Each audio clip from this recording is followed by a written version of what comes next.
Votre santé, c'est notre seule priorité, fidèles téléspectateurs et téléspectatrices de l'émission Congo Santé. Bienvenue dans votre émission que vous aimez d'ailleurs. Alors aujourd'hui, nous allons recevoir un chirurgien congolais. Vous allez les savoir tout à l'heure. Mais retenez que 47 000 personnes à travers le monde souffrent des cancers digestifs. Et en République démocratique du Congo, personne n'est épargné par cette maladie dangereuse qui occasionne d'ailleurs chaque année les décès de plusieurs individus.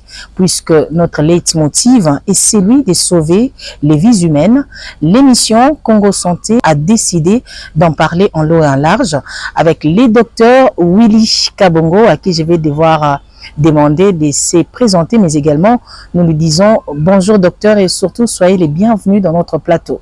Bonjour madame. Vous allez bien? Oui, ça va très bien, merci. C'est parti avec l'année 2025. Vous pouvez présenter vos vœux, les meilleurs, à tous ceux qui auront l'occasion de nous suivre à travers cette émission. Alors, merci de me donner cette occasion. J'en profite pour dire à tous vos téléspectateurs, à leur présenter mes vœux le meilleur pour cette nouvelle année. On va dire longévité, bonne santé, prospérité.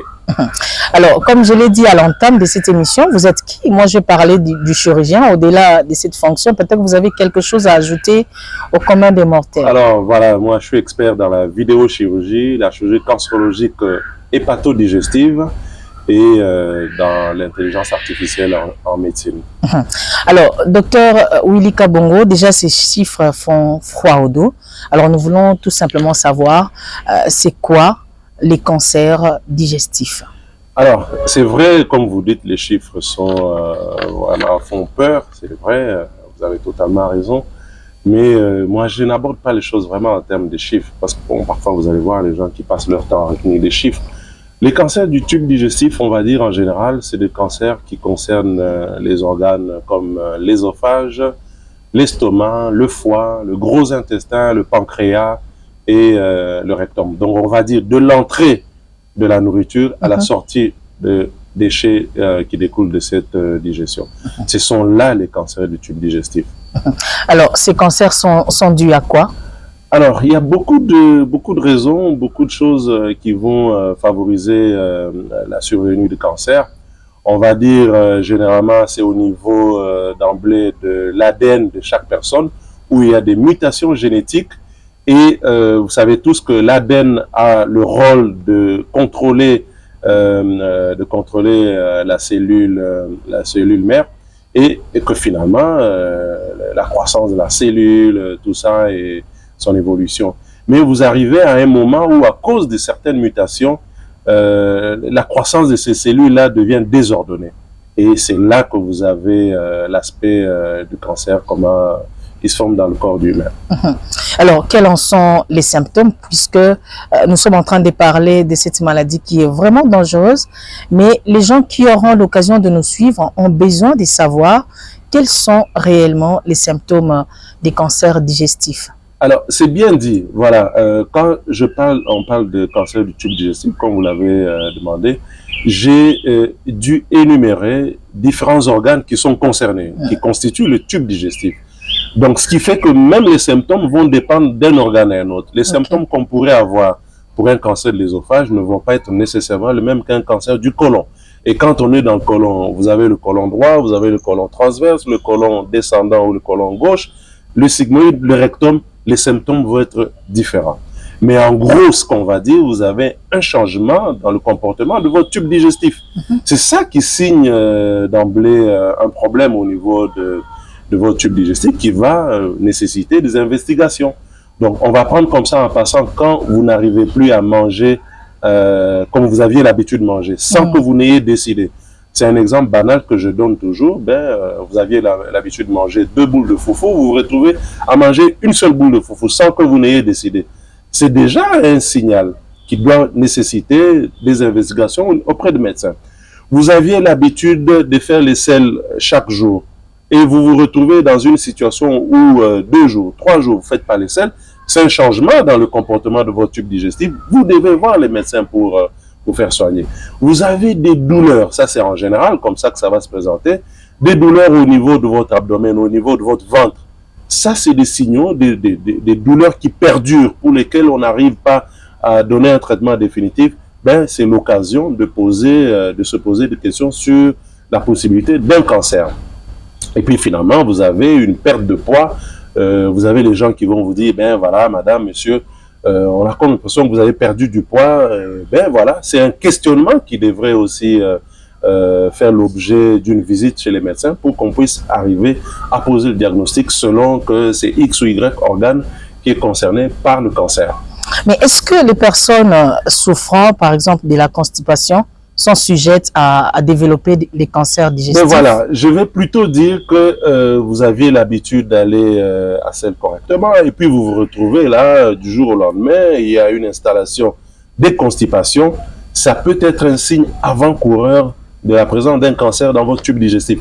Mais dans ce cas-là, ça sera peut-être beaucoup plus votre gros intestin qui sera concerné.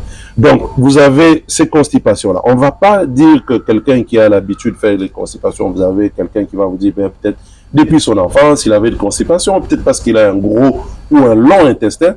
Vous n'allez pas dire que voilà. C'est une situation qui va l'amener à faire nécessairement un cancer. Non, on ne va pas dire les choses de cette manière-là. Mais on va plutôt dire, vous avez un patient d'une quarantaine d'années, d'une cinquantaine d'années, du jour au lendemain, qui vous dit que, ben voilà, docteur, depuis un certain moment, je remarque que j'ai des constipations. Ah, là, il faudrait se poser une question. Il faut aller explorer ce tube digestif.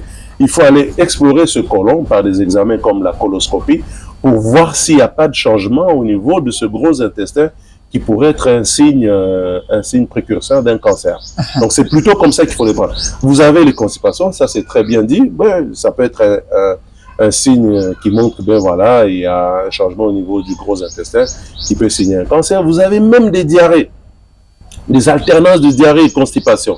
Ça, c'est des symptômes. Je crois, pour la plupart des patients chez qui j'ai opéré le cancer du gros intestin, ben c'est comme ça. Au-delà des douleurs au niveau du ventre, vous allez avoir soit des constipations, soit des diarrhées qui alternent avec des constipations, soit même le volume des déchets, des sels que vous émettez. Vous avez comme l'impression que le volume de ces sels-là a diminué.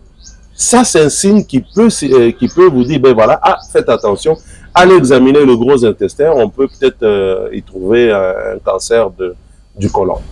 Voilà, fidèles téléspectateurs, nous sommes en train de parler des cancers digestifs.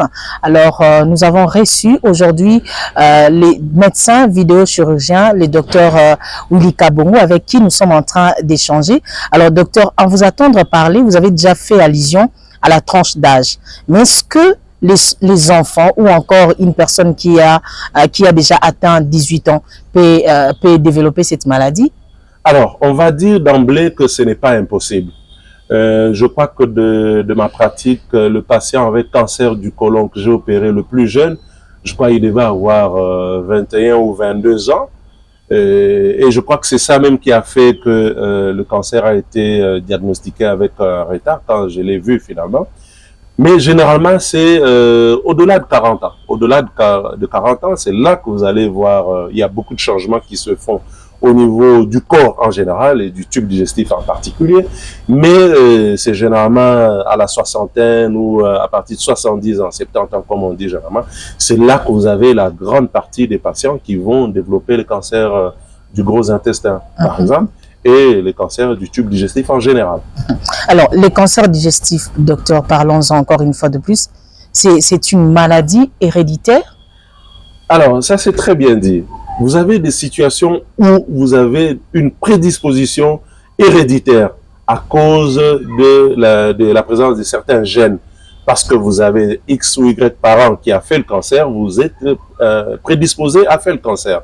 Et ça, c'est une des situations, en dehors de tous les facteurs environnementaux qui peuvent aussi causer les cancers en général. Elle est incurable ou curable?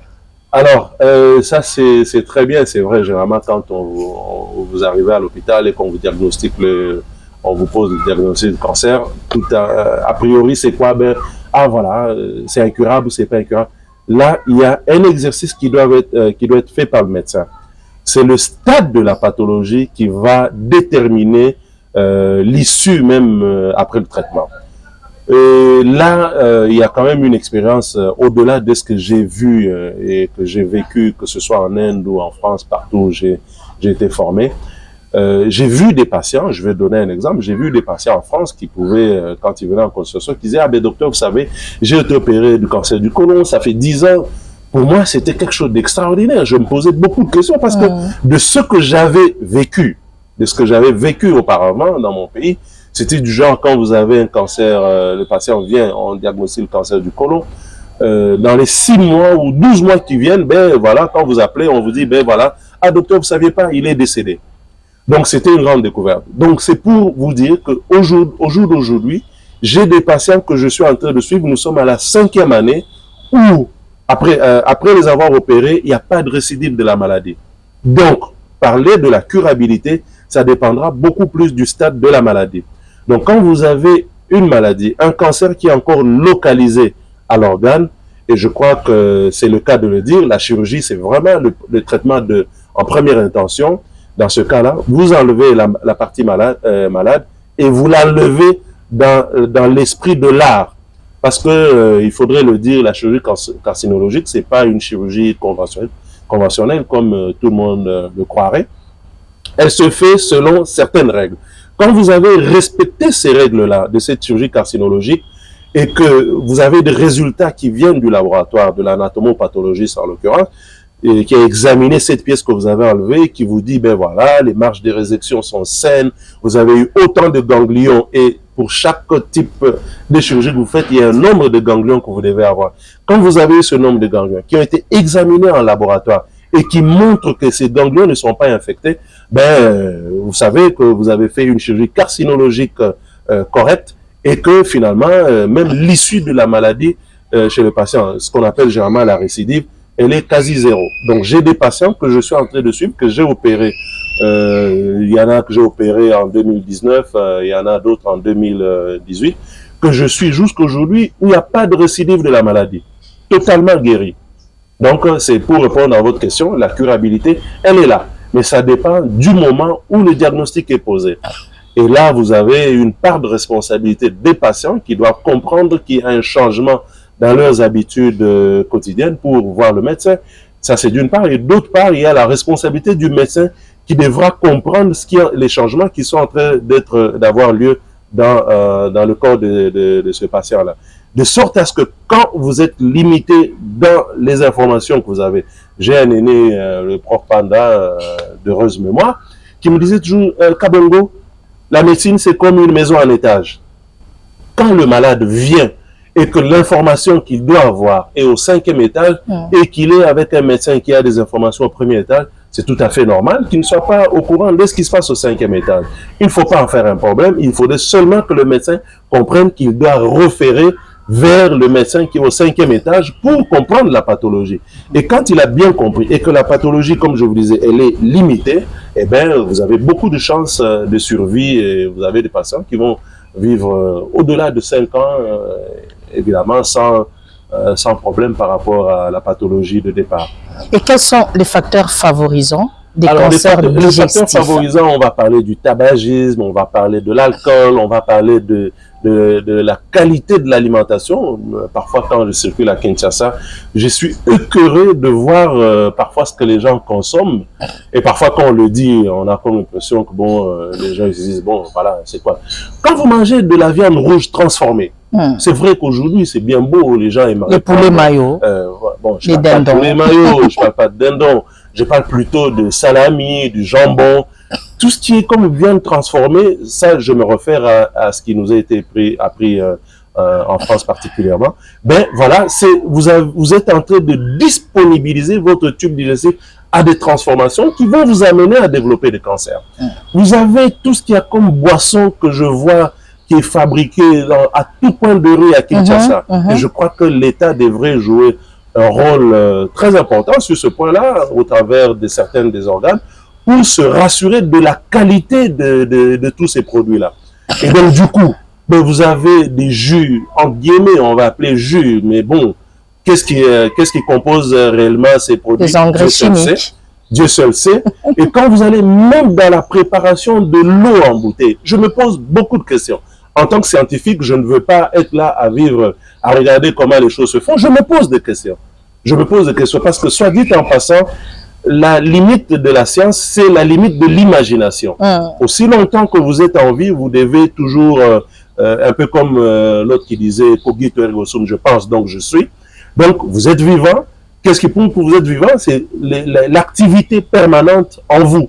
Vous êtes dans l'imagination, vous êtes dans la réflexion, vous êtes dans l'observation de votre environnement et d'y comprendre ce qui se passe et essayer d'y apporter des solutions. Je crois que c'est ça notre rôle en tant que scientifique. Alors, quand je regarde de la manière dont certains produits sont fabriqués ici chez nous, je me pose beaucoup de questions. Eh bien, qu'est-ce que je fais? Je commence par ma petite famille où je leur dis, ben voilà, il faut éviter tel produit. Et généralement, mes patients vous diront que c'est la même chose que je leur dis. Vous avez tous ces produits de consommation, eh bien, je vous assure que c'est des choses sur lesquelles nous devons apprendre à réfléchir. Eh bien, c'est quoi? Notre tube digestif, de la manière dont il a été créé par Dieu, il est beaucoup plus proche du tube digestif des herbivores. Okay. Mais quand vous regardez nos habitudes alimentaires, vous allez comprendre pourquoi actuellement nous avons beaucoup de gens qui font le cancer.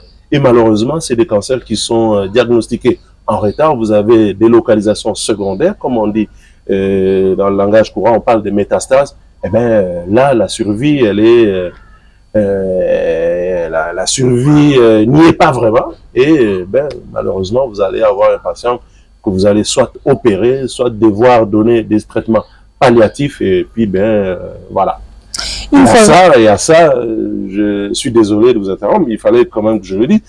Dans ça, il y a une part de responsabilité de nos églises aussi en général, où vous avez des pasteurs, permettez-moi de le dire, je suis chrétien, mais je crois que de ma pratique de médecin, c'est important de le dire aussi. Je crois quand le médecin a posé le diagnostic de cancer, ça sert à rien d'aller dans des supputations qui n'ont rien à voir. Chercher une contre-expertise pour confirmer le cancer, mais ne nous limitons pas à dire seulement que le cancer, le pasteur a prié, que le cancer est fini, c'est parti. Et j'ai perdu des patients qui se sont retrouvés dans des situations comme celle-là, où le pasteur dit, ben voilà, j'ai prié pour toi, c'est fini. Mais chaque fois que le malade venait chez moi, je voyais qu'il y avait la situation qui s'est détériorée. Donc ça, c'est une grande part de sport. C'est là que j'ai dit, vous avez les acteurs, les scientifiques, les médecins que nous sommes, vous avez l'État qui devrait coordonner les choses et la population qui doit suffisamment s'informer. Parce que là, quand je fais des examens sur votre corps et que ce sont des bilans qui viennent qui ont été faits sur vous et qui montrent tel résultat, je crois que si vous ne croyez pas en cela, vous avez la possibilité de faire une contre-expertise ailleurs, mais pas d'emblée de dire que ben voilà, il n'y a rien. Donc, vous avez cet amalgame des choses dans lesquelles nous nous retrouvons qui font que, ben voilà, nous mangeons ce que nous mangeons, nous buvons ce que nous buvons, nous respirons l'air qui est pollué comme il est et que finalement, nous développons tout ce que nous avons comme problème. Donc, pour dire que l'environnement de Kinshasa peut aussi contribuer à la montée de cancer digestif. Heureusement que vous dites peu. Parce qu'il ne faudrait pas que finalement que je dise, ben, l'environnement de Kinshasa, il contribue d'emblée. Bon, on verra le lendemain, les gens commencer à chercher à fuir Kinshasa. C'est pas comme ça. Il y a des facteurs environnementaux qui vont faire que ben, les gens vont développer facilement des cancers du tube digestif. Ou les autres cancers. Je préfère parler du cancer du tube digestif. Je crois que j'ai une bonne assise sur ce point-là.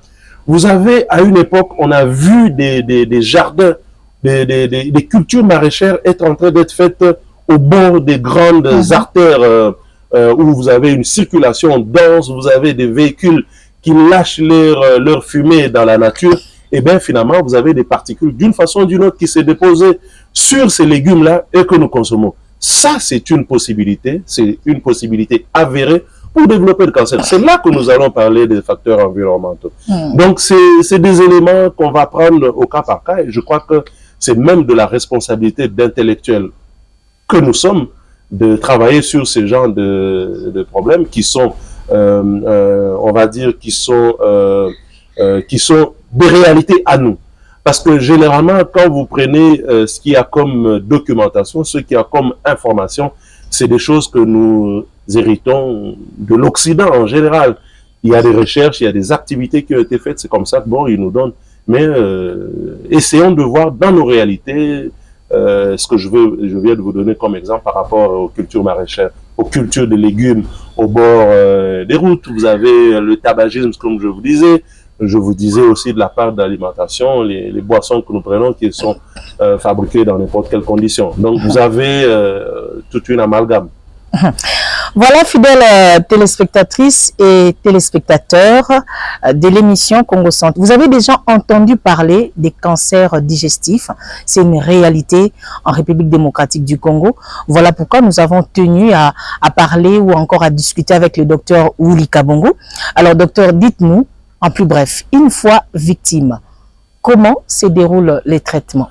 Alors, c'est quand même quelque chose d'assez complexe pour laquelle le médecin doit subir une formation appropriée. Je vous donnais l'exemple tout à l'heure de ce que l'aîné m'avait dit par rapport à comment il comprenait. C'est plus de 50 ans de médecine de cet aîné-là, où il vous dit que la médecine, c'est comme une maison en étage.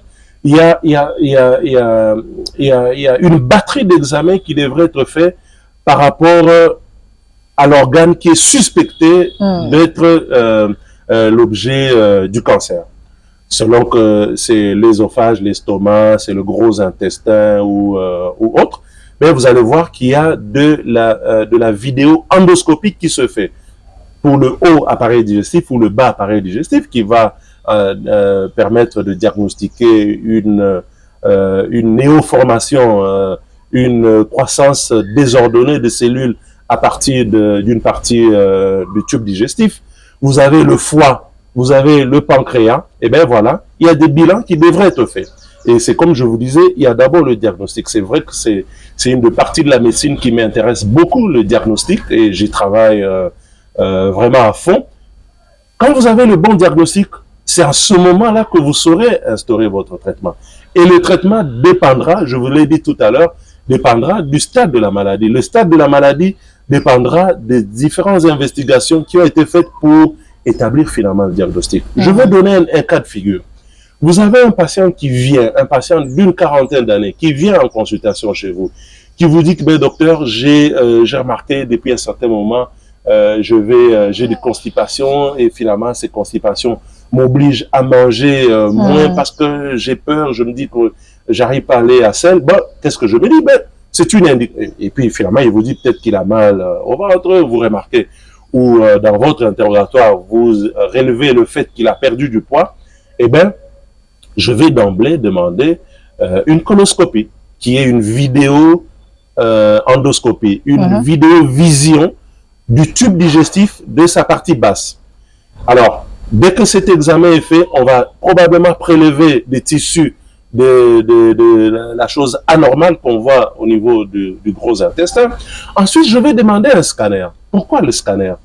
Le scanner va me permettre pas à diagnostiquer le cancer du gros intestin, c'est une grosse bévue que parfois les gens commettent, mais plutôt à voir s'il y a une localisation secondaire. C'est-à-dire, on va voir si au niveau du foie, il y a une localisation secondaire, des métastases. On va voir si au niveau des poumons, il y a des localisations secondaires.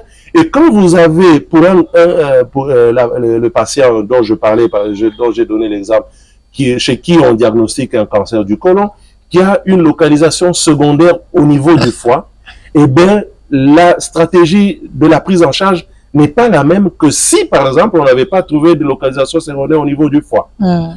Parce que de ma pratique, de ces différentes conférences d'experts auxquelles j'ai pris part dans le monde entier en général, vous allez vous rendre compte qu'un patient chez qui, vous tenez compte aussi de nos réalités et de nos moyens, un patient qui a un cancer du gros intestin, chez qui je n'ai aucune localisation secondaire, soit dit en passant, ça va peut-être froisser ou offusquer certaines personnes, le premier geste à faire, c'est la chirurgie. C'est la chirurgie, il faut enlever cette partie malade du gros intestin. Ensuite, on aura de la chimiothérapie, qu'on appelle la chimiothérapie adjuvante pour essayer d'attaquer ces cellules cancéreuses qui se retrouvent dans le flux sanguin. C'est vrai, quand vous êtes en Occident, bon, avec les moyens qu'ils ont, on va vous dire, on va faire une chimiothérapie néoadjuvante, chirurgie, ensuite chimiothérapie. Nous ne voilons pas la face, nous n'avons pas les mêmes moyens que eux. Donc, le premier geste, parce que les patients dont je vous parle, que je suis en train de suivre depuis 5 ans, qui n'ont pas de récidive de la maladie, n'ont pas eu de chimiothérapie néoadjuvante. Okay. C'est vrai, je vous dis que ça peut offusquer certaines personnes parce que, bon, dans les protocoles, on va vous dire, ben voilà, on fait la chimiothérapie néoadjuvante, on fait la chirurgie, ensuite on fait la chimiothérapie adjuvante. Mais c'est des patients qui n'ont pas eu de chimiothérapie néoadjuvante.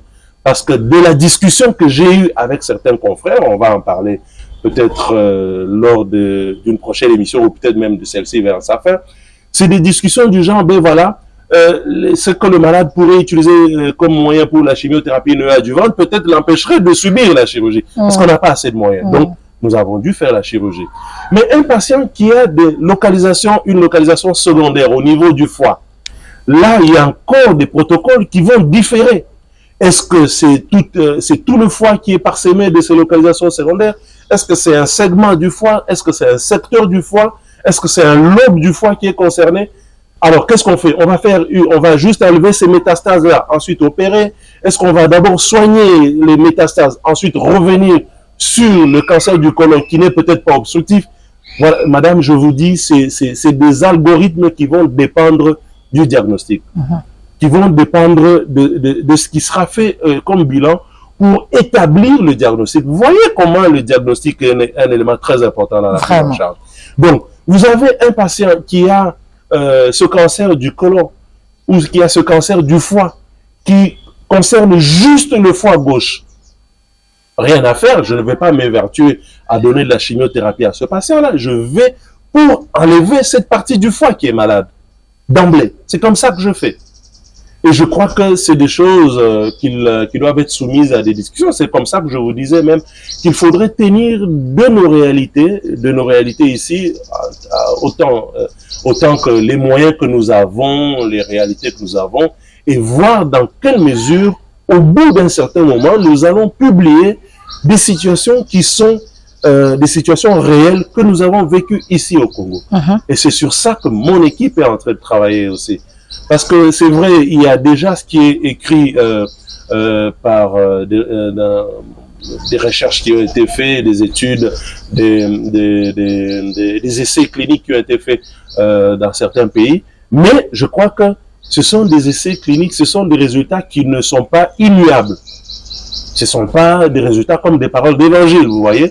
Donc, elles sont toujours, plutôt, j'allais dire, ils sont toujours ces résultats-là sujets à une amélioration continue.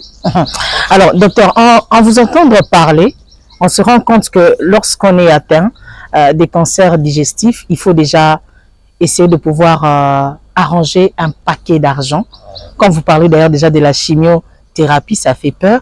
Finalement, quel est le message que vous pouvez lancer à la population? Parce que la RDC n'est pas épargnée, Kinshasa également n'est pas épargnée, mais malheureusement, cette maladie est méconnue au sein de la population que nous sommes. Alors ça, c'est une question très importante. Je suis très content que vous l'ayez posée parce que il y a toujours un problème de moyens. De ma petite pratique, il est arrivé de recevoir des malades, de demander cette batterie d'examen qui ne coûte pas, c'est pas le prix des arachides, hein, c'est un bon paquet qu'il faut préparer. Vous avez cette vidéo endoscopie qu'il faut faire, qui coûte ce qu'elle coûte, avec la préparation qui va avec. Vous avez le scanner qui va permettre de diagnostiquer des localisations secondaires, qui coûte aussi ce que ça coûte.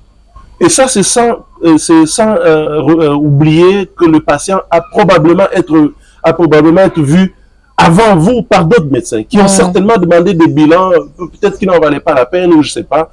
Tout ça, c'est de l'argent qui a été dépensé. Donc, du coup, il faudrait savoir qu'il y a un paquet. C'est comme vous dites qu'il y a un paquet.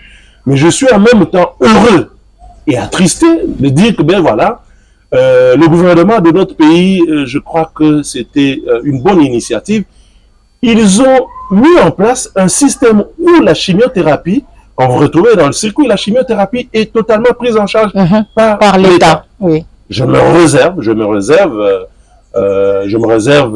de dire certains détails par rapport à certaines réalités, comment les patients peuvent se retrouver dans ce système-là pour bénéficier de cette chimiothérapie. Mais c'est déjà une bonne chose.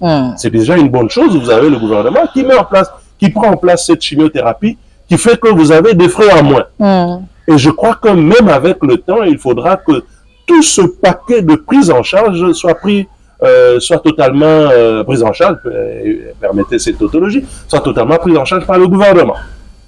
Et donc ça passera par la formalisation, ça passera par l'uniformisation de cette prise en charge. Et je crois que c'est un autre travail qui doit être fait, j'espère qu'il est en train d'être fait. Si c'est le cas, il faudrait continuer dans ce sens-là. Parce que quand je parle de l'uniformisation de la prise en charge, c'est quoi? C'est que vous avez des patients qui peuvent se retrouver entre les mains des médecins où le diagnostic est posé, mais la chirurgie n'est pas carcinologique. Je crois que je vous l'ai dit à un moment, la chirurgie n'est pas carcinologique. Pourquoi? Parce que, ben voilà, c'est des patients. Je ne suis pas en train de vous raconter des histoires, des chimères. C'est du vécu. Et il y a des patients que je connais, que j'ai vus en cours de traitement, et on pouvait comprendre que la prise en charge n'a pas été réellement celle qui devait être. Mais il y a de l'argent qui a été dépensé. Vous avez un patient qui a un cancer du côlon. On opère le côlon, on ne se contente que d'enlever cette portion du gros intestin. Et ce n'est pas une chirurgie carcinologique. Je vous ai parlé des ganglions. Et quand on est dans le gros intestin, on a le gros intestin droit, ascendant, le transverse, le descendant, le gros intestin gauche, vous avez le côlon sigmoïde, le rectum. Ce n'est pas le même nombre de ganglions qui est concerné dans chaque portion de cet intestin. Donc vous comprenez déjà que c'est le problème. Alors, je vais encore dire, évidemment, votre public, vos téléspectateurs ne sont pas des médecins, donc on va essayer de simplifier les choses. Vous avez le côlon droit, il y a un certain nombre de ganglions qui doivent être pris ensemble avec cette portion du côlon. Et ces ganglions doivent être, en plus de la portion de l'intestin qui est examinée, les différents ganglions doivent être examinés. Et vous avez l'anatomopathologiste, le spécialiste qui examine les tissus qu'on enlève dans le corps humain, qui examine au niveau du laboratoire, vous dira que j'ai examiné la portion du côlon, j'ai remarqué que la portion du côlon qui a été enlevée comprend totalement le cancer. C'est déjà une bonne chose. C'est comme ça qu'on va vous parler des marges de résection. Mais ensuite, on vous dira que on a eu, pour cette portion du côlon, 8 ganglions, 5 ganglions, 6 ganglions. Est-ce que c'est le nombre de ganglions qu'il faut? Point d'interrogation. Que ces ganglions, quand ils ont été examinés, on se rend compte qu'il n'y a pas de dépôt de cancer dans ces ganglions-là. Vous avez un patient qui a subi totalement une chirurgie carcinologique, qui ne va pas se comporter de la même manière qu'un patient chez qui on a juste enlevé une portion du côlon et que les ganglions sont restés. Et que c'est des ganglions qui étaient déjà infectés par le cancer. Mais vous comprenez que c'est quelque chose qui a l'air banal, je vous en parle comme ça. Ben, je vous dis que c'est 2 années de chirurgie cancérologique digestive auxquelles j'ai été soumis. Dans les 4 grands départements de chirurgie cancérologique digestive de la France. À Strasbourg, à Lille, à Montpellier et à Rouen. Donc, vous allez vous rendre compte que si déjà on devait dispatcher ces cours de cette manière-là, c'est parce qu'on a voulu que nous soyons soumis à des experts pour une partie du tube digestif. Je prends l'exemple, à Lille, c'était particulièrement le cancer de l'ésophage et de l'estomac. À Rouen, c'était le cancer du côlon. À Montpellier, à Rouen, c'était le cancer du pancréas, et puis à Montpellier, c'était le cancer du côlon. Et puis finalement, à Strasbourg, où c'était le cancer du foie. Vous avez des unités qui se sont expertisées dans cette portion du tube digestif, et c'est comme ça que nous avons été formés. Donc, du coup, c'est des informations très complexes qui nécessitent du sérieux de la part des animateurs, parce qu'en fait, quand on n'y met pas du sérieux et que vous n'avez pas un suivi de la qualité de ce travail, voilà, vous imaginez un patient, on a enlevé juste le côlon, on n'a pas enlevé les ganglions. Il faut une sensibilisation alors. Bien sûr, la sensibilisation. Ça me rappelle, quand vous parlez de sensibilisation, ça me rappelle un aîné que j'aime beaucoup, un professeur de l'université de Kinshasa, le professeur V, qui me disait toujours, vous savez, docteur, on va dans la sensibilisation, et puis finalement, moi qui vais dans la sensibilisation, on me demande encore de payer au niveau de la chaîne qui me reçoit. Ça, c'est un problème. C'est un problème réel, ce qu'il dit là. Parce qu'il devrait y avoir une responsabilité qui soit répartis selon les différents acteurs. Je vous ai dit tout à l'heure, le gouvernement, certains programmes nationaux, les médecins eux-mêmes, les institutions de formation, et puis finalement adapter le message au commun mortel. Donc vous voyez, il y a une part de responsabilité selon différents acteurs, et puis malheureusement, on n'est pas épargné. On n'en est pas épargné. Alors, un dernier mot à tous ceux qui auront l'occasion de nous suivre. Nous nous sommes rendus compte que les cancers digestifs est une réalité, mais également une responsabilité pour tout un chacun de nous. Alors, c'est vrai, le dernier mot que je veux dire, qui n'en est peut-être pas un dernier, parce que, bon, voilà, ça sera jamais un dernier mot, c'est que ce sont des cancers qui tuent, comme vous n'avez pas l'idée. Là, présentement, j'ai une patiente de 32 ans, malheureusement, qui a été vue dans plusieurs hôpitaux, et vous êtes en face d'une situation où vous devez réfléchir parfois comme plus que les mathématiques. C'est quoi la stratégie qu'on doit mettre en place pour pouvoir poser ce diagnostic? Je crois que la prochaine fois, même au niveau de notre chaîne YouTube, on pourra montrer des images dans ce sens-là pour que les gens comprennent vraiment la réalité de la chose. C'est que il y a un problème lors du diagnostic. Il y a un problème qui commence déjà. C'est que la population doit suffisamment être informée pour pouvoir visiter le médecin le plus tôt possible. Alors là, généralement, on dit, bon, parfois, le plateau technique n'y est pas. Mais moi, j'ai dit toujours, le plateau technique ne se limite pas à c'est que nous parlons de l'équipement. Le plateau technique va jusqu'au niveau de la ressource humaine, c'est-à-dire l'homme qui doit travailler. Il doit être soumis à une certaine formation pour avoir un certain nombre d'informations lui permettant de poser le diagnostic. Donc, moi, je suis le commun mortel, je me rends compte qu'il y a un changement dans mon tube digestif, je vais voir le médecin X pendant un certain délai, il n'y a pas de résultats, rien à faire. Je dois faire un effort pour aller dans une grande institution où on peut avoir, on suppose qu'ils ont beaucoup d'informations pour pouvoir poser le diagnostic. Et que quand le diagnostic est ensuite posé, ben voilà, il y a une contrainte de la prise en charge, comme je venais de vous dire. Je vous ai parlé d'ailleurs de la chimiothérapie néoadjuvante ou adjuvante et de la chirurgie. Mais pour certains cancers, c'est parfois la radiothérapie. Donc c'est une combinaison de prise en charge qui doit être faite par plusieurs médecins de différentes disciplines. Ça, c'est un élément très important qu'il faut tenir. Mais pourquoi on appelle ça généralement une réunion de concertation pluridisciplinaire, une RCP? Pourquoi ces réunions-là devraient être organisées? Ou bien, pourquoi ces réunions-là sont réalisées sous d'autres cieux? Et ici, chez nous aussi, on a commencé à le faire. Ce n'est pas pour démontrer les capacités des uns ou des autres. C'est pour permettre que le problème soit vu sous différents angles. Quand le problème est vu sous différents angles, on peut arriver à une conclusion qui soit objective. Et je crois que c'est ça qu'il faudrait qu'il soit fait ici chez nous aussi. Je le dis, j'assume ce que j'ai dit. J'assume ce que j'ai dit. Donc du coup, quand nous avons un patient chez qui le diagnostic est posé et que nous devons passer par une RCP, nous devons plutôt voir le bénéfice de ce patient-là. Qu'est-ce qui doit être fait avec ce que ça peut rapporter comme bénéfice? Et donc, c'est ce genre de situation que malheureusement nos patients en général, la population en général ne connaît pas. Mais je crois que nous allons toujours faire un effort au travers de notre plateforme, au travers de votre plateforme, au travers de certains dépliants que nous avons décidé avec notre plateforme de pouvoir répandre finalement dans la société. Et dans notre plateforme, il faudrait le dire, il y a une plateforme que j'ai créée, c'est à cause de ces réalités que nous avons dans notre pays.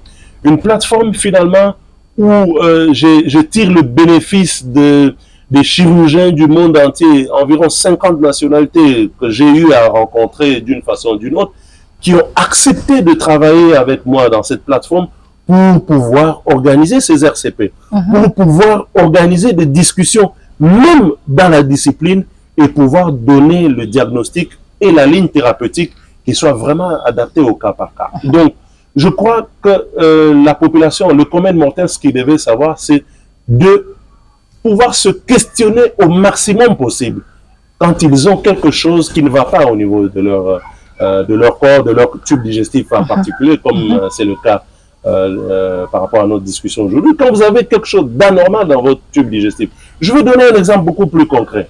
Vous avez mal au niveau du ventre, on appelle l'épigaste à ce niveau-là. C'est autant de pathologies qui peuvent donner ce même symptôme-là. Ben, généralement, j'ai vu des patients venir, ben, docteur, ça fait plusieurs mois qu'on soigne ma gastrite ne se termine pas parce que j'ai des douleurs là. Et c'est vrai, vous avez des douleurs là, c'est une gastrite, mais ça peut être tout aussi beaucoup d'autres choses. Quand vous avez soigné au bout d'un moment, que vous vous rendez compte que la gastrite ne se termine pas, mais posez des questions, ne vous cramponnez pas seulement à la gastrite. Ça, c'est ce que la population devrait comprendre. Donc, on ne va pas s'obstiner à un seul diagnostic en instaurant les traitements. On n'arrive pas à avoir des solutions et dit, ben voilà, c'est ça. Donc, je crois que c'est autant de choses que le commun mortel, que vos téléspectateurs devront savoir. Il faut se questionner.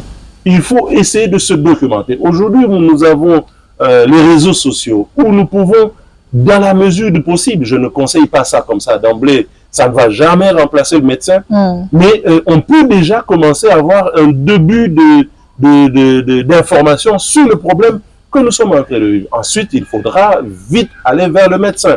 Aller vers le médecin. J'ai parfois cette blague que je fais à mes patients, je dis, ben voilà, quand je vais vous demander comment vous faites pour faire les services sur votre véhicule, l'entretien, ben vous êtes vraiment à cheval sur le temps pour l'entretien. Mais pour votre corps, qui vaut beaucoup plus que ce véhicule-là, vous n'avez pas beaucoup d'attention. C'est comme ça, parfois, vous avez des programmes. Je venais d'en parler avec lors d'une réunion du comité directeur de l'hôpital où je suis. Ce mécanisme où on doit faire le check-up. On ne doit pas attendre seulement quand on est malade. Quand on a atteint un certain âge, il faudrait que le commun mortel sache qu'on doit toujours faire examiner notre corps. Autant que vous allez voir, aujourd'hui, ça fait... il y a 20 ans, je n'avais pas une barbe blanche comme aujourd'hui. Aujourd'hui, j'ai une barbe blanche. Donc, c'est dire que tout mon tube digestif, s'il devait avoir des cheveux, c'est des cheveux qui étaient tout aussi noirs il y a 20 ans, mais aujourd'hui, c'est des cheveux qui deviennent gris. Si mon tube digestif avait des cheveux. Okay. Donc, ça veut dire que mon tube digestif vieillit autant que le tube digestif de tout le monde.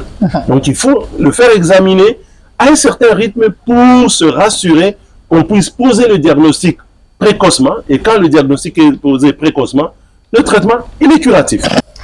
Ah, voilà, c'est par ces conseils que nous mettons un point final à cette émission. Fidèles téléspectatrices et téléspectateurs, merci à vous de l'avoir suivi et nous osons croire que vous allez mettre en pratique tous ces conseils qui ont été donnés par le docteur Willy Kabongo, à qui j'ai dit merci beaucoup, docteur.